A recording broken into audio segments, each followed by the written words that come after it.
activities, but also about the situation facing stateless persons across Europe. And you obviously mentioned UNHCR's I Belong campaign, but I think that, and combined with the recent attention UNHCR has paid to its partner's mandate, is one of the pivotal factors in helping this issue to finally emerge as a major issue of international concern. Before I introduce our next speaker, just to say that after he speaks, we will then have time for questions, not only for Manlio, but also for Angela and Greg. So if if there are interventions you want to make or questions you'd like to think of, then we will come back to that before the coffee break. And next up we have Manlio Di Stefano, who was elected to the Italian Parliament in 2013. He's also a member of the Parliamentary Assembly of the Council of Europe. He's a passionate advocate for the protection of human rights, and we know Manlio because, as well as his interest in detention, he also has an interest in child rights, and he spoke at an event we organised in the European Parliament last November as part of our Stateless Kids campaign. So we're honoured and delighted that he's agreed to come back here in Budapest today, and I'd like to welcome him up now.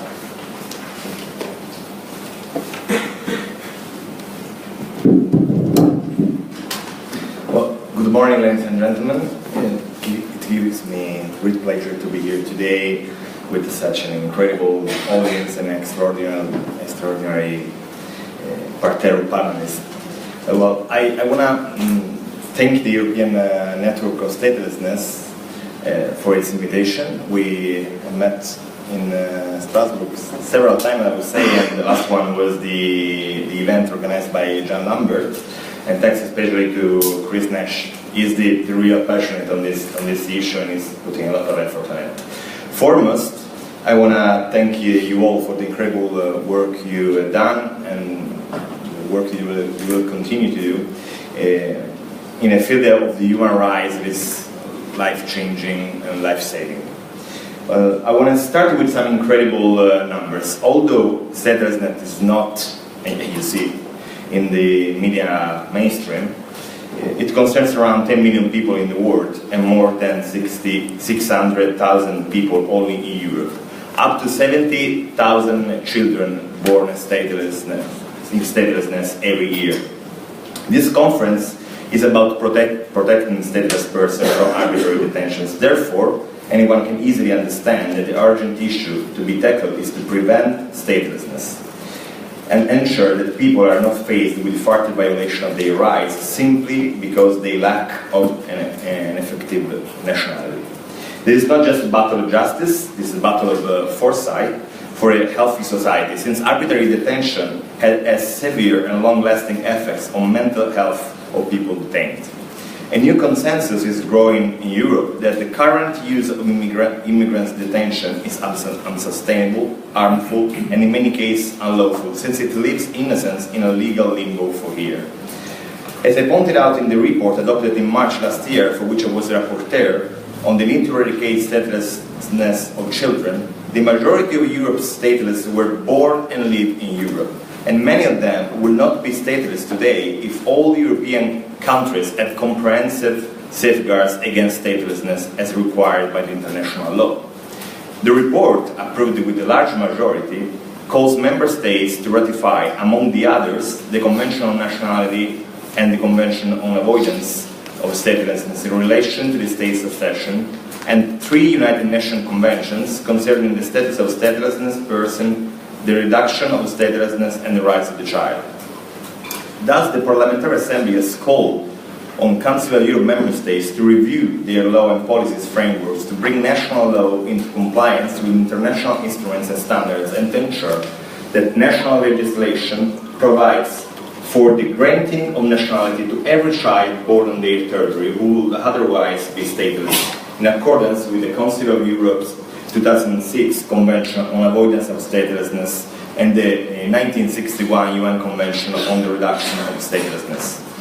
The PACE recommends that states use the guidelines of the UNHCR to ensure identification, protection, and ultimately facilitate naturalization. The United Nations Global Action Plan to end statelessness by 2024 also needs support, both financially and through the implementing of national action plans in collaboration with UNHCR.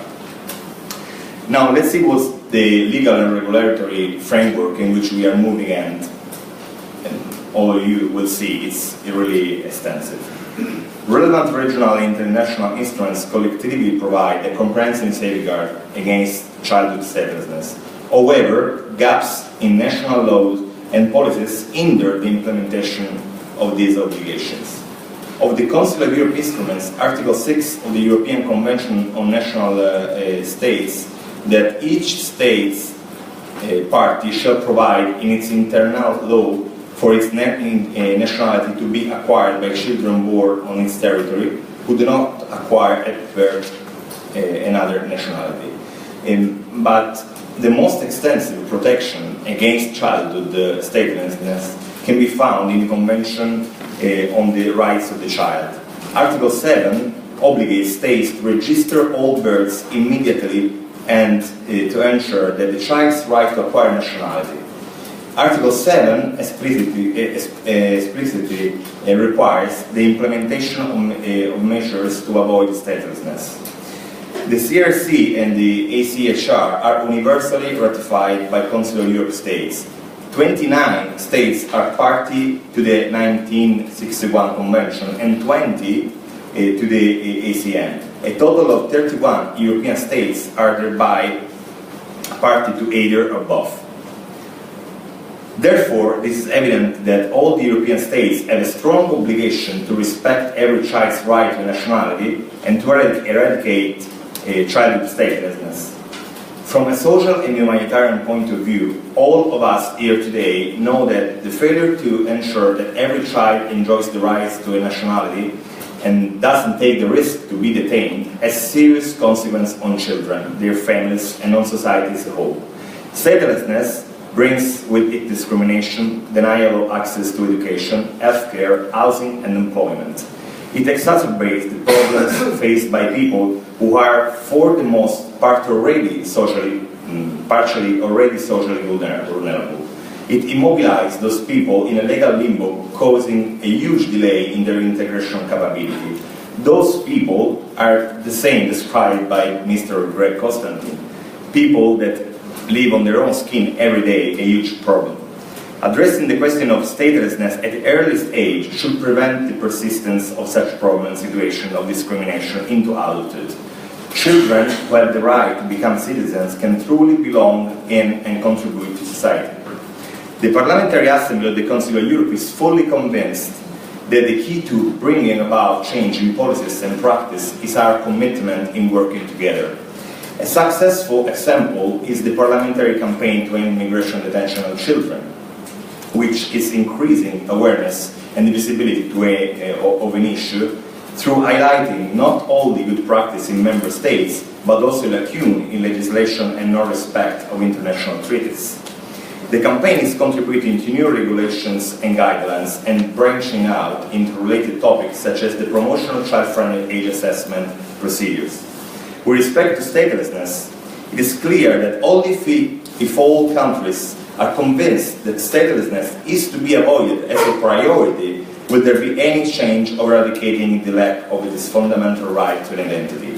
Finally, parliamentarians need to work together to counter the fear and mistrust which prevail in many countries today, which are being manipulated to reintroduce policies we thought were behind us.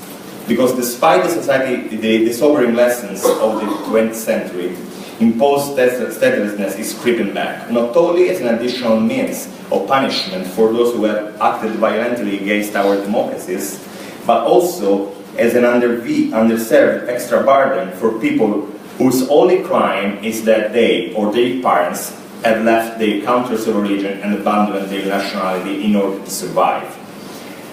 As I have read in preparing this conference, detention sometimes seems to be a kind of solution of facility. It can be used, as it is now, it exists for the other migrants at all stages, during waiting periods on reception in Europe, during processing of asylum requests, and between the conclusion of applications and either settlement or return. When state authorities don't know what to do with people who have nowhere to be sent back, the situation becomes even worse and lasts over even longer. To sum up, I believe we are here today to reaffirm that comprehensive action is needed to ensure that any human being is protected from childhood statelessness and arbitrary detention, taking into account the best interest of the child and the need to prevent exclusion and discrimination in adulthood. We must all continue to work together at our respective levels in order to achieve this fundamental goal. And that's why, as the European Network of Statelessness released its new report, Protecting Stateless Persons from Arbitrary Detentions, an Agenda for Change, I undersigned the Locked in Limbo statement to call on European governments to take urgent action to end arbitrary detentions of stateless people and those at risk of statelessness. I hope that more and more policymakers and personalities could sign the statement to actively support this fair cause. Now I will sit and listen with interest to the recommendation which will be made on how to protect stateless persons from detention, how standards and practices should be changed, and with which tools. I will report back to the PACE Migration Committee at our June session, and I'm sure the subject will meet with a lot of interest from my colleagues in the Parliamentary Assembly. Thank you, and keep on fighting for these human rights.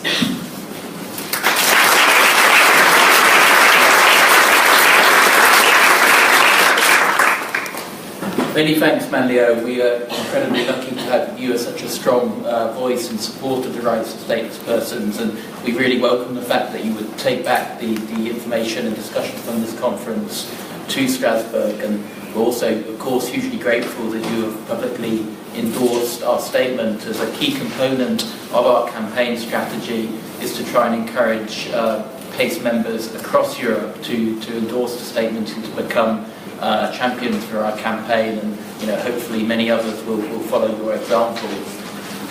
We now have a good 20 minutes or so for questions.